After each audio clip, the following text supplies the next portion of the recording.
이날 새벽에 함께 예배하시는 모든 분들 주님의 이름으로 축복하면서 환영합니다. 다 같이 함께 기도드리겠습니다. 전능하신 하나님, 날마다 하나님의 지혜로 살아갈 수 있는 은혜 주시기를 기도드립니다. 힘들고 어려울 때마다 해결해 달라고 기도하는 저희가 되기보다는 먼저는 어려운 일을 허락하신 하나님의 뜻을 묵상하는 여유가 있게 하여 주시옵소서. 어떤 일이 생겼을 때 왜 그런 일들이 생겨났는지, 왜 하나님이 그런 일들을 허락하셨는지를 생각하며 고민하는 마음이 저희 가운데 있게 하여 주시기를 기도드립니다. 더 좋은 내일을 만들기 위해 오늘 주어진 모든 일에 최선을 다하며 살게 하여 주시고, 시간 낭비하지 않게 하여 주시며 뒤로 미루는 게으름이 없게 하여 주시옵소서. 저희에게 하나님 믿는 믿음을 주셨사오니 힘들고 어려울 때마다 하나님이 도우신다는 믿음으로 이겨내고 견뎌낼 수 있도록 저희를 도와주시기를 기도드립니다. 지혜의 하나님, 오늘의 나의 삶은 어제의 나의 삶이 만들어낸 결과라는 것을 깨닫게 하여 주시고, 어제의 삶을 돌아보며 반성하면서 오늘을 제대로 살게 하여 주시고, 그러므로 내일은 오늘보다 더 좋은 날이 되게 하여 주시옵소서.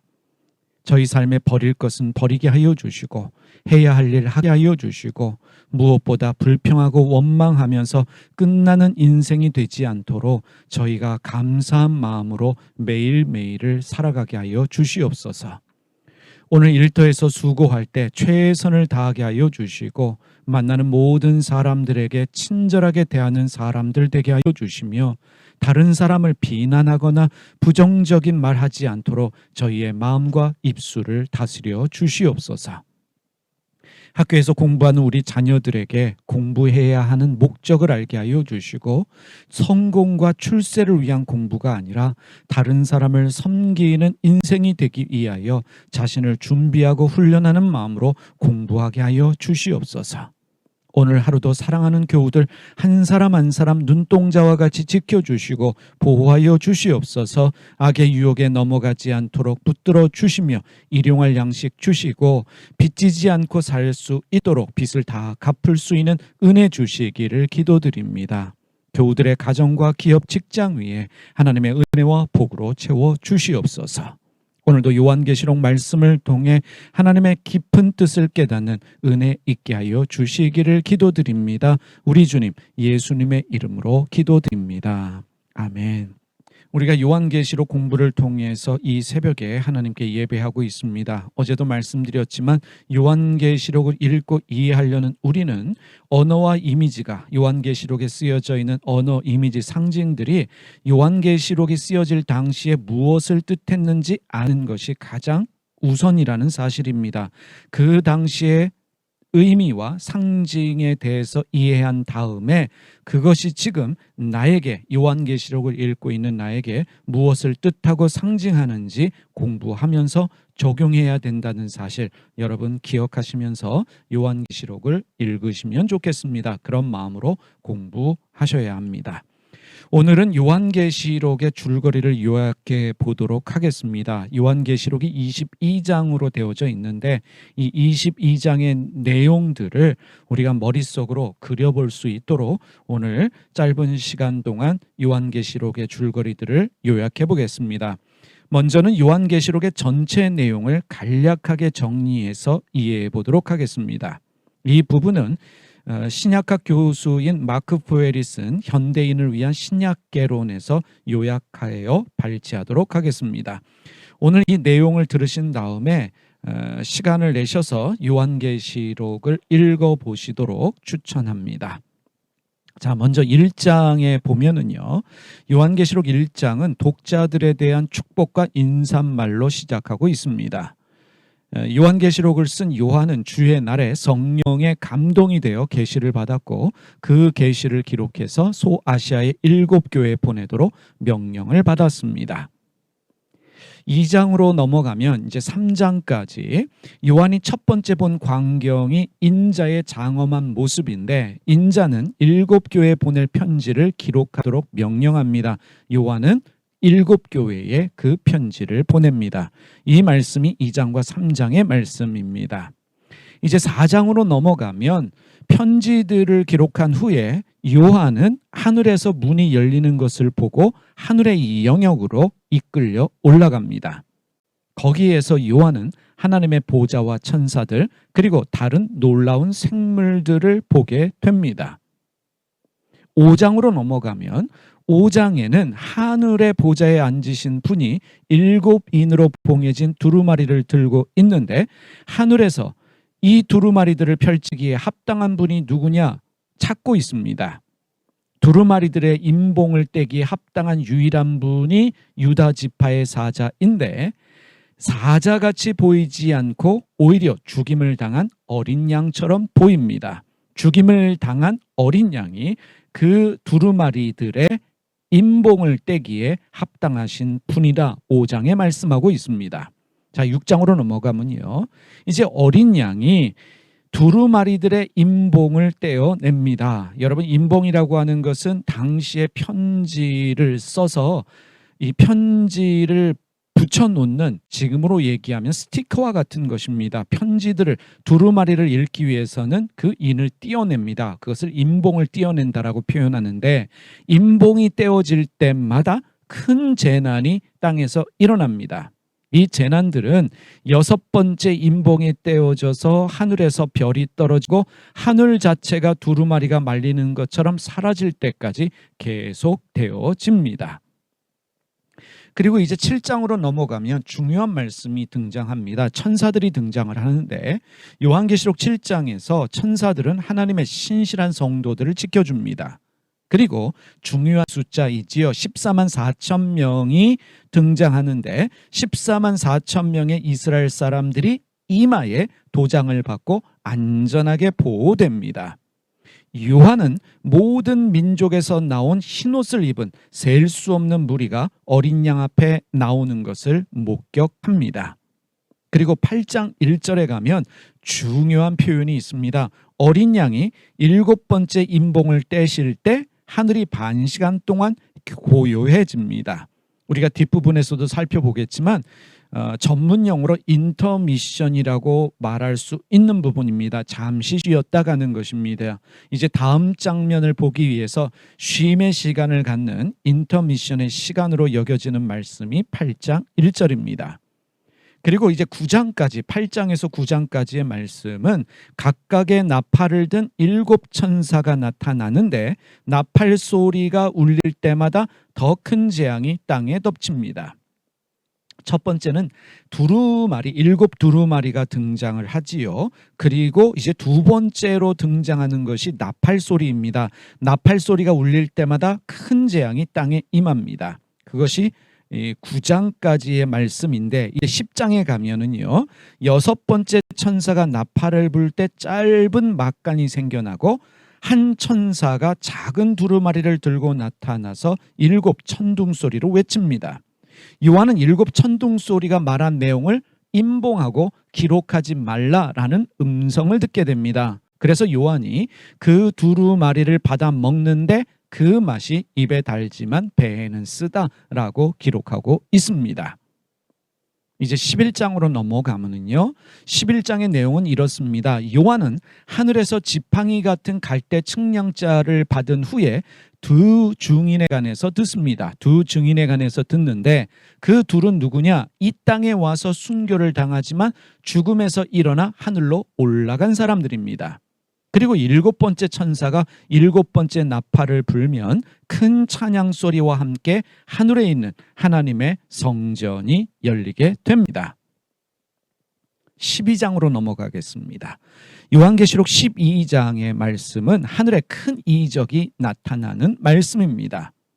해를 옷 입고 발 아래는 달이 있고 그 머리에는 12별의 관을 쓴 임신한 여자와 사탄으로 판명된 붉은 용이 나타납니다. 하늘에서 전쟁이 일어나고 천사장 미가엘과 그의 군대가 사탄과 싸우게 됩니다. 그리고 이제 13장에 가면 땅에서는 두 짐승이 하나님을 비방하고 성도들을 억압하면서 우상에게 경배하도록 강요합니다. 14장으로 넘어가겠습니다. 천사들은 성도들에게 고난을 이겨내도록 요청하고 요한은 인자가 거대한 낫으로 땅에 있는 곡식을 수확하는 환상을 보게 됩니다. 하나님의 진노가 땅에 임하는데 피의 강이 그 증거가 되어집니다. 자, 15장부터는 7그릇, 7대접이 등장합니다. 16장까지 보면 7대접, 그릇을 가진 7천사가 나타나는데 각각의 그릇은 이 땅에 재앙을 가져오게 됩니다. 그리고 17장과 18장의 말씀은 요한은 바벨론 도시로 밝혀진 큰 음녀의 심판을 증언하도록 청함을 받습니다. 그녀의 패망이, 바벨론의 도시로 밝혀진 큰 음녀의 패망이 땅에서는 슬픈 일이지만 하늘에서는 찬양의 이유가 되어집니다. 19장의 말씀입니다. 찬양 가운데 요한은 하늘이 열리고 충실과 진실로 불리는 백마탄 분이 최후의 전쟁을 통해 땅의 모든 왕들을 멸하기 위해 오시는 것을 보게 됩니다. 이 왕들은 새들의 먹이가 되고 성도들을 박해한 짐승들은 유황불 붙은 못에 던져집니다. 이제 20장 말씀입니다. 20장은 이런 내용입니다. 요한계시록 20장은 사탄은 결박되어서 감금되고 이전의 고난에 신실하게 인내한 성도들은 1000년 동안 그리스도와 함께 이 땅에서 다스리게 됩니다. 1000년이 지난 후에 사탄이 다시 풀려나 마지막 전쟁을 벌인 후에 불과 유황못에 던져져 영원한 괴로움을 받게 됩니다. 그리고 이제 21장과 22장의 말씀에 가면 요한은 이제 새 하늘과 새 땅을 보게 되고 새 예루살렘이 하늘에서 내려오는 것을 보게 됩니다. 이 천국입니다. 천국은 진주문과 금으로 된 거리가 있고 어떤 두려움이나 고통, 염려, 눈물이 없는 곳으로 묘사되고 있습니다. 자, 이것이 요한계시록 1장부터 22장까지의 간략한 요약입니다. 그러면 이번에는 두 번째로 요한계시록, 어제 말씀드렸죠. 학자들이 요한계시록은 드라마를 위해서 쓰여진 글들이다라고 말하시는 분들이 있는데 요한계시록을 7막으로 이루어진 드라마로 이해하면서 그 줄거리를 간단하게 이해해 보도록 하겠습니다. 이 부분은 하버드 대학의 교수인 하비콕스가 쓴 성서 어떻게 읽을 것인가에서 요약 발췌하도록 하겠습니다. 먼저 1막입니다. 1장 9절에서 3장 22절까지의 말씀인데 요한이 배경을 마련하고 소아시아에 있던 7개의 교회들에게 연극에 관해 언급하고 있습니다. 요한은 7교회 중 어느 교회는 칭찬하고 어느 교회는 나무랍니다. 하지만 핵심은 그들 모두가 박해 기간을 이겨내야 하고 그들에게 앞으로 어떤 일이 일어날지를 알아야 합니다. 결국에 그들은 마지막에 옳다는 인정을 받을 것입니다. 2막으로 넘어가면 이제 본격적으로 드라마, 연극이 시작된다라고 말할 수 있겠습니다. 4장 1절에서 8장 1절까지 말씀입니다. 요한은 하늘궁전으로 모든 사람들을 이끌고 갑니다. 보고 있는 관객들을 하늘궁전으로 이끌어 간다는 말입니다. 그 목적은 곧 일어나게 될 무서운 일들이 있음에도 불구하고 하나님이 통치하신다, 하나님이 지배하신다는 것을 보여주기 위해서입니다. 이 막은 반시간 동의 고요라는 말로 마무리되어집니다. 우리가 좀 전에 살펴봤지요. 요한계시록 8장 1절 세 번역으로 읽어보겠습니다. 그 어린 양이 7째 봉인을 뗄 때에 하늘은 약 반시간 동안 고요했습니다. 바로 이 부분을 관객석에 앉아있는 사람들에게 잠시 휴식을 주는 인터미션의 시간으로 말하고 있습니다. 이 하비콕스 교수는 그렇게 설명하고 있습니다. 이제 3막으로 넘어갑니다. 8장 2절에서 11장 19절까지의 말씀입니다. 이제 문제가 시작됩니다. 교회들이 공격을 받습니다. 나팔 소리가 납니다. 회개로의 부름이 있습니다. 하늘에서 소리가 들리기 시작합니다. 이제 4막으로 넘어가면 12장 1절에서 14장 20절까지의 말씀인데 이제 상황이 바뀌게 됩니다. 하늘의 의인들이 악인들을 이깁니다. 의인들의 승리는 작고 힘이 없어 보이는 사람들의 궁극적인 승리에 대한 신호탄입니다. 지금은 불가능해 보이지만 그들은 언젠가 승리하게 될 것입니다. 오막으로 넘어가면요. 15장 1절에서 16장 21절까지의 말씀입니다. 하나님의 천사들이 진노의 대접들을 오만한 압제자들에게 쏟아붓고 그들을 심판할 재앙들을 보내기 시작합니다.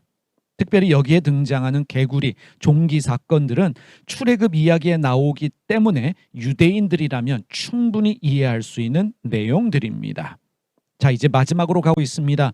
6막으로 가면 17장 1절에서 20장 10절까지의 말씀인데 이제 드디어 하나님의 군대가 전쟁에서 승리합니다.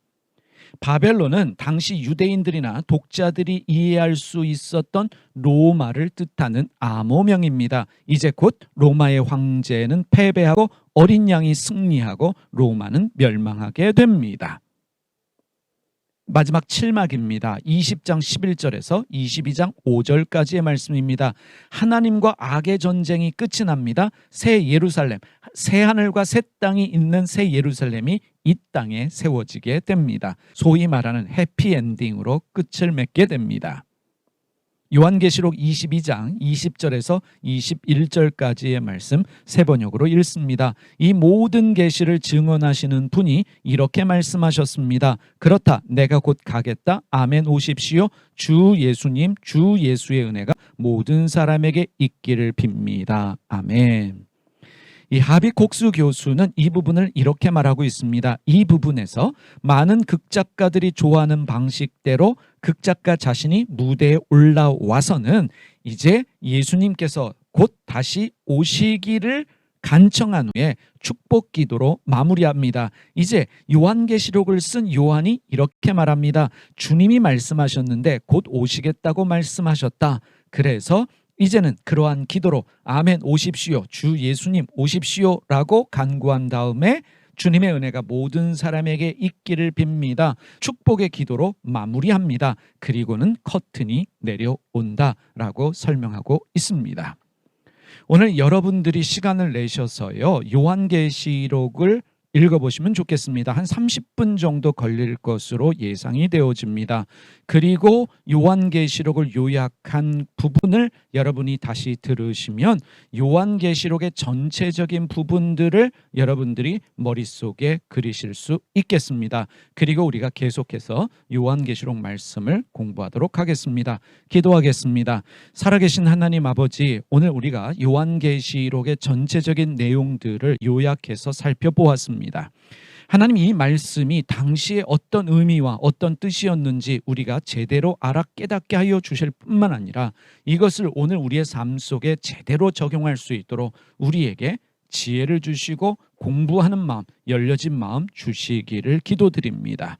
요한계시록 말씀을 통해서 당시 교회와 교우들을 격려하시며 그들의 신앙을 새롭게 하셨던 것처럼 오늘 우리에게도 동일한 은혜가 있게 하여 주시옵소서. 오늘도 믿음 생활 가운데 우리의 삶 가운데 은혜 넘치는 날 되게 하여 주시기를 우리 주님 예수님의 이름으로 기도드립니다. 아멘. 이 시간 다 같이 함께 주기도문으로 예배 마치겠습니다.